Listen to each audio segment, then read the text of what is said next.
Kalau Padang trennya pauh. Langkah hampe. Kalau dari Batu Sangkar itu namanya Kumango. Itu yang saya tahu Bapak sejarah silat dulu. Tapi kalau kita mulai dari Sumatera Barat, dulunya ke Minang. Minangkabau dulunya. Sebelum ada Sumatera Barat, Minang yang didahulukan.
Assalamualaikum warahmatullahi wabarakatuh.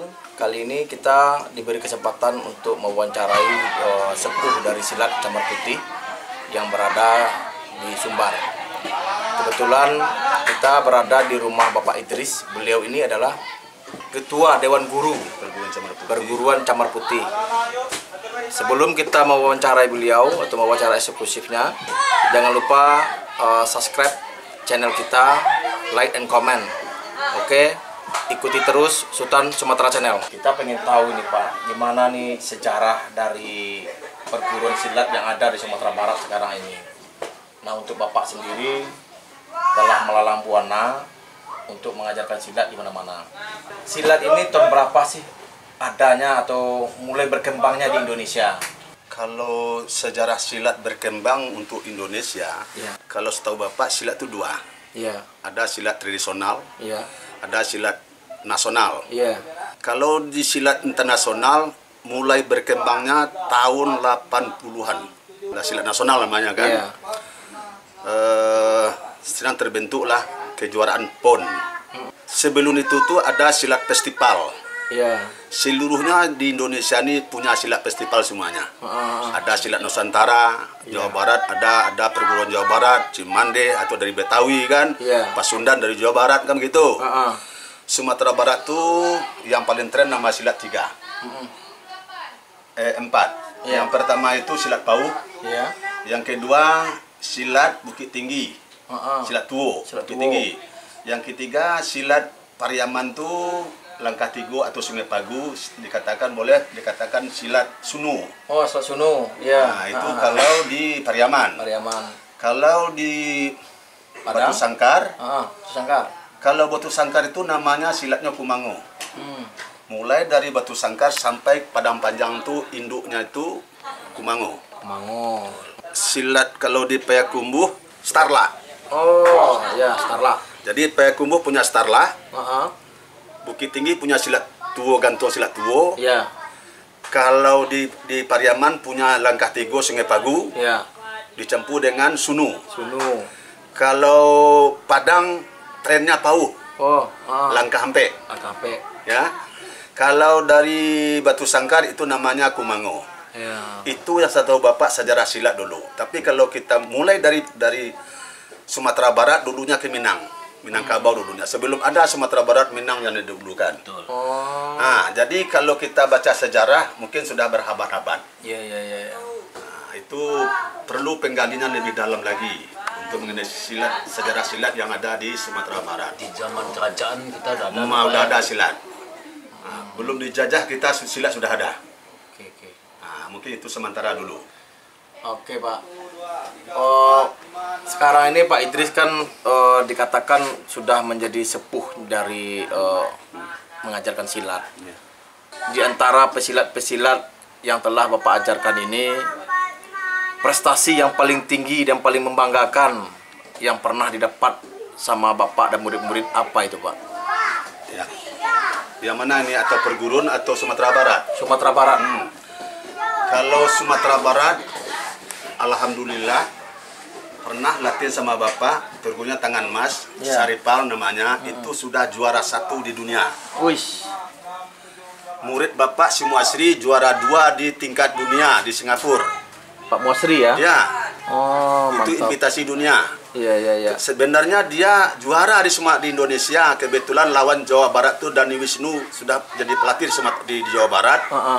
Dia 1-2 situ. Karena jurinya tidak ada satupun orang Sumatera Barat.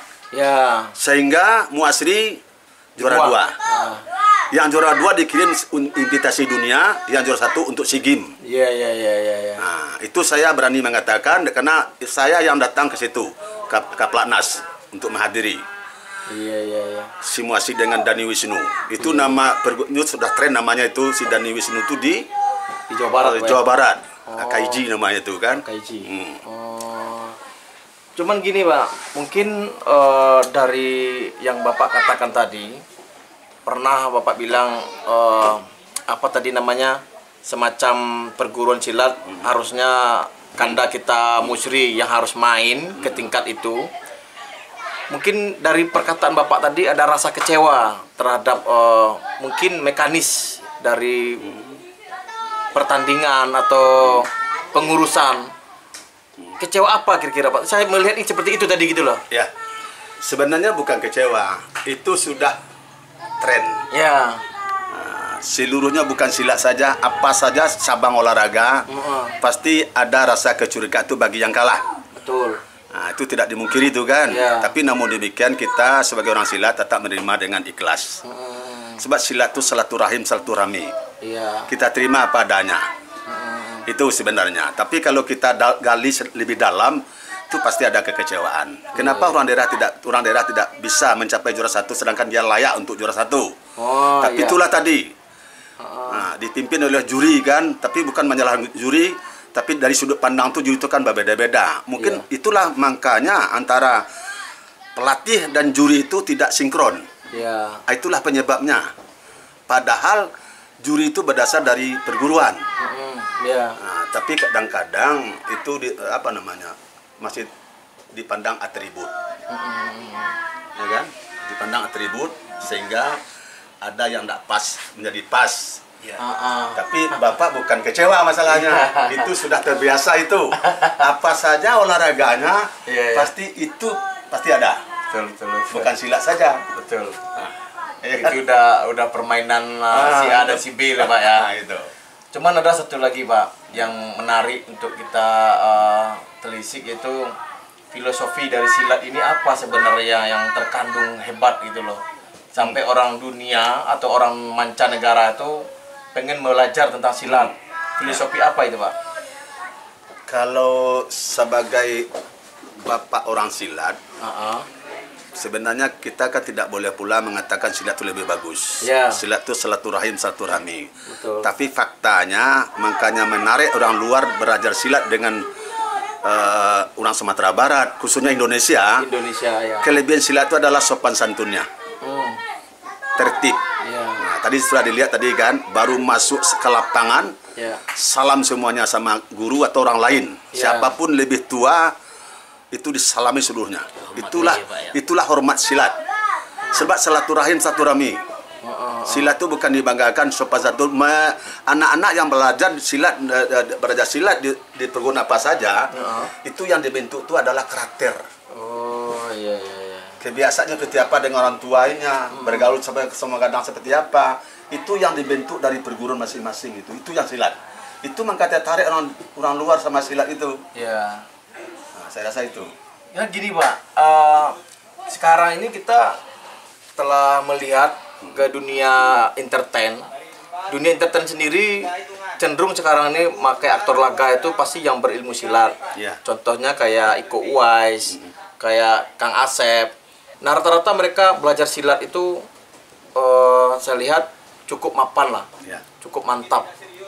Menurut Bapak, apakah pantas silat ini dibanggakan oleh Indonesia atau gimana Pak? Ya, sebenarnya itu tuh tergantung dari sifat Safi'il. Itu kan halilintar.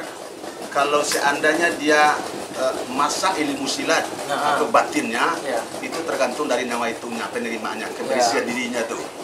Sehebat apa ilmunya itu sama gurunya, kalau dia tidak bersih, itu kan tidak akan datang ilmu yang lebih bagus itu atau suci itu. Sebab silat itu tuh kadang-kadang kalau dia tekun latihan, jujur sama guru, dikurangi dusta, kadang-kadang lidini atau liduni, ilmu datang langsung. Sehingganya tanpa dipelajari dia datang sendirian. Gitu. Itu yang silat itu. Ini ada satu lagi Pak yang menarik juga kita kupas sedikit. Ini di banyak konten YouTube itu kan ada konten-konten yang menampilkan silat-silat yang mengarah kepada memukul benda mati sampai hancur, sampai kehebatannya kulitnya kebal segala macam. Kayak salah satunya saya sebut aja di sini itu kayak Cynthia Chandranaya ini. Mereka ini membentuk tim semacam apakah mereka edit atau saya nggak tahu juga. Cuman yang jelas di sini ini apakah silat seperti itu gitu loh. Kalau menurut Bapak sudah 68 tahun umur Bapak belajar silat, dari umur 8 tahun Bapak belum ketemu silat seperti itu.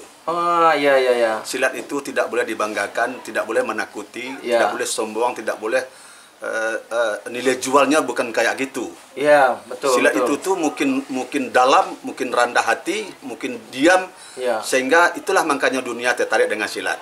Kelebihan silat itu sopan santunnya, hadapnya, hormatnya, itu yang silat. Kalau sudah dibanggakan, tidak ada yang tidak runtuh di dunia ini.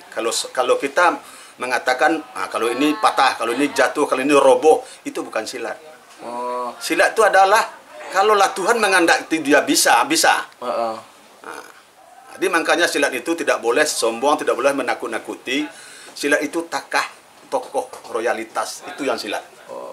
Karena kan juga kita pernah melihat di konten-konten itu Pak. Ya kita sebenarnya ini andai kata ada di Sumatera harimau utara itu, mungkin saya pengen coba juga itu. Apakah benar mereka bisa menghancurkan itu? Cuman ada rasa menggelitik. Pesilat yang lain mungkin terasa merasa geli gitu loh. Terganggu dengan adanya konten mereka seperti ini. Padahal silat itu kan tadi Bapak bilang selalu pakai filosofi ilmu padi. Selalu kita tunduk gitu loh. Cuman sekarang ini kita telah bertemu sama Bapak Idris, pemirsa. Alhamdulillahnya beliau telah melalang buana kemana ya Indonesia ini berada. Beliau udah terkenal lah. Sampai-sampai untuk saat ini beliau masih mengajar pada umur 68 tahun. Dan mohon maaf ini Bapak Idris ini juga kebetulan beliau tadi sendiri bilang, saya tamatan SD loh, tapi saya bisa merambah ke tingkat yang lebih tinggi. Sebenarnya kata-kata beliau ini adalah motivasi dari para pemuda-pemuda atau para adik-adik sekalian, para milenial, agar memotivasi dirinya untuk belajar, gali terus. Betul gitu ya Pak ya? Dan saat ini juga beliau ada pelatihan di luar. Nanti kita akan coba ngesut gerakan-gerakannya Pak.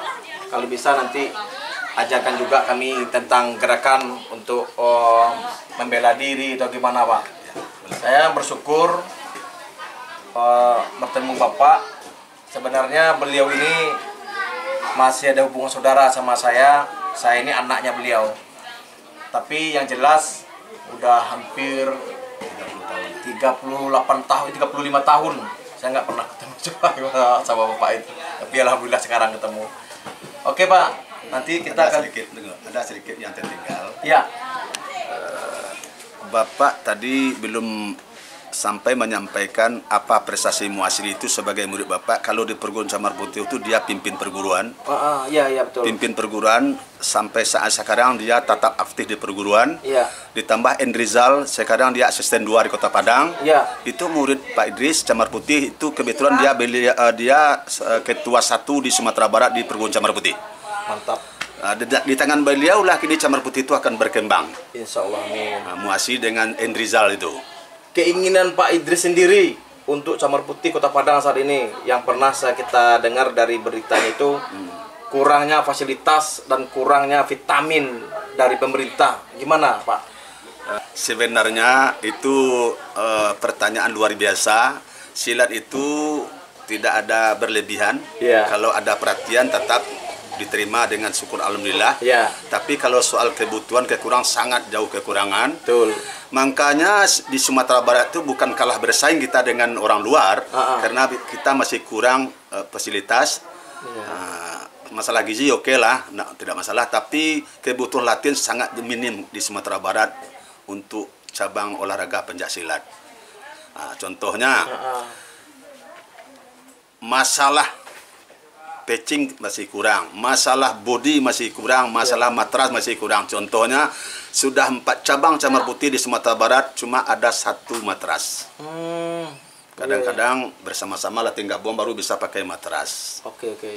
Nah, alhamdulillah, mudah-mudahan untuk kedepannya pemerintah kita lebih memperhatikan silat. Tidak ada kalahnya silat ini dengan bela diri luar.